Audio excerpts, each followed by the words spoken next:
I'll get that left wing root pretty much all done except for the fuel gauges. So I might as well get this right wing root done too. Oh, really don't need to do anything to this. I changed the batteries in these 4 or 5 years or 3 or 4 years ago when I put the 406 megahertz ELT in there. But since I had it all apart, I figured I'd go ahead and change the batteries on them again. I've got the instructions here on how to do that, and I've got the new batteries. It takes different ones. This little buzzer unit here takes one type of battery, and this annunciator panel takes a different type. I don't know why they didn't put the same type in both of them, but they didn't. And they call for these Duracell batteries for the longest life here, so these are good till 2026. So we'll get those batteries changed out with the new ones, and then I'll go ahead and put this stuff back in the airplane and the headliner, and that stuff will all be done except for the fuel gauges. Okay, there's this audio alert one, and oh, that's nasty looking in there. That got wet or something, and that tab is all rusty, so let's see if we can do some cleanup work on that. If not, we might have to get a new one. Well, I took this little control panel apart, the audio panel, remote panel, whatever, and it's just fine inside. I get to looking at this battery, and it looks like this battery crapped out and leaked, and that's what caused the problems with this little annunciator panel, audio alert panel. Copper top battery leaked. I don't know whether they have a warranty on those batteries or not, but the old ever-ready batteries, if they leak, they would replace whatever thing that they damaged, but I doubt if that's the case with these anymore. Let's see if I can find a new battery clip there. That's all that takes. It's just that battery clip. That thing is rusty. I'll see if I'll clean it up. Well, no, it's shot. No cleaning that up. Get the remote control unit for the ELT mounted in there. I used some number 4 screws, some fiber lock nuts on the back side. They were kind of a challenge getting those on there. The whole distance between these and the case here is so tight that the nuts just barely fit on there. But I got them on there and got them tied in. Probably could have used some number 2 screws and it would have looked better and maybe worked a little better. This is the opening here. This is the place here for the audio annunciator. And kind of stymied on that for right now. So here's the audio annunciator on there. When I checked it, the battery had leaked and it corroded out this battery connector here. Talked to my mechanic. He said that's not the first one. He's seen a couple of them like that where the batteries leaked on there. So these things, well, I didn't even know they had a battery in them until I replaced the ELT from the 121 ELT to the 406 ELT. And then I found out they had batteries in them. We changed the batteries then. So these batteries have only been in here about 5 years. And they've got a like 10-year life or something like that. I didn't look at the date on this one. I decided to change the batteries in it, and that's what I found. The switch panel itself was fine, but this one the battery had leaked on and corroded out that terminal. It's probably a good idea to check these every once in a while. You think about checking the ELT batteries, but no, you never even think about checking these batteries. Anyway, I suppose that's a good idea. So I looked around to try to find a new one, and at first I couldn't come up with anything online. I was going to call Pacific Coast Avionics and see if they had one, but I did another search this morning and they've got them. I ordered one from Aircraft Spruce. This stupid little thing is 35 bucks. All it is a buzzer and just a pass-through system, and a buzzer shouldn't cost $5, but it's 35 bucks plus shipping. We're pretty much done with this one until I can get the new one and get it put in. Maybe someday I can find a terminal that'll fit that.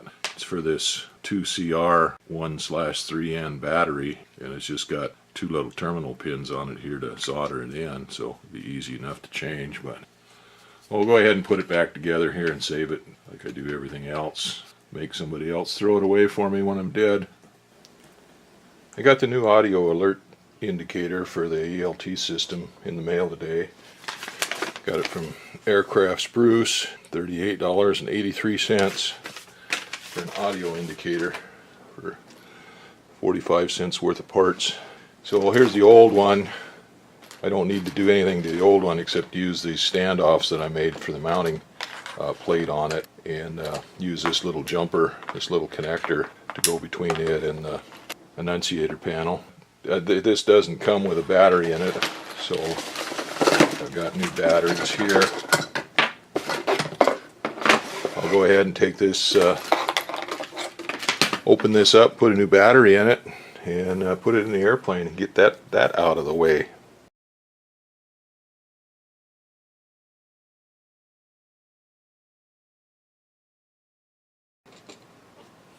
Okay, there's the battery compartment. Looks just like the other one did, except the terminal on the battery is not rotted off. So we'll get a new battery and put in there and put this thing back together and put it on.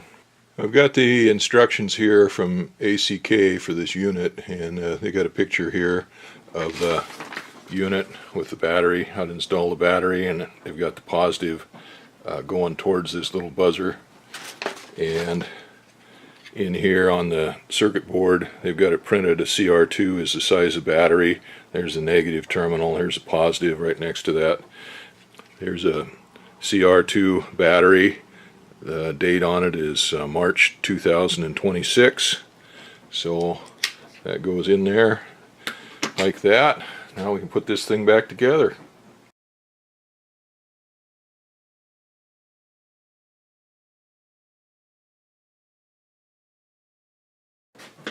Okay, that's together.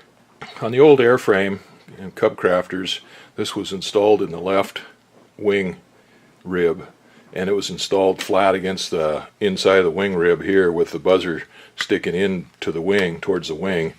And this thing used to go off quite a bit whenever I'd transmit on a certain frequency, in particular the tower frequency in Juneau. Then the ELT would go off. And this thing, I never did hear this buzzer go off once. I could hear the ELT bleeding over on the other frequency on the radio through the headsets, but I never did hear this buzzer go off. So I modified this now on this airframe, moved it over to the right wing root, and I've got it set to mount so that this buzzer goes in, and I've got some holes drilled in the wing root cover, so the audio that comes out of that should come into the cabin a little better. And that's what these standoffs here are for. I put these standoffs here on the box down in those little sockets that's in the mounting hole there, and then I put a washer on that and put that up against the wing root panel. Put these screws through there. There'll be a washer that goes over these panels right here, so it kind of spreads the load out on the plastic. But then that should give that thing a little better access for the audio to go through into the cabin, even though when you're running with the engine running and you're flying and stuff, you really can't hear hardly anything through it, especially with headsets on, but that'll be better than it was anyway. Here's what it looks like all mounted up. Just the two screws holding it on, but it doesn't weigh anything. And we've got this cable coming out of there. This is the side with the microphone on it, or the speaker on it rather. And looking at the booklet there, the instructions, that's the side that's supposed to, where it comes out and goes into the control panel. So there's the control panel there, and here's the lead coming in from the ELT going into this end, and so that's what it looks like mounted up. Well, that's one more thing off the checklist.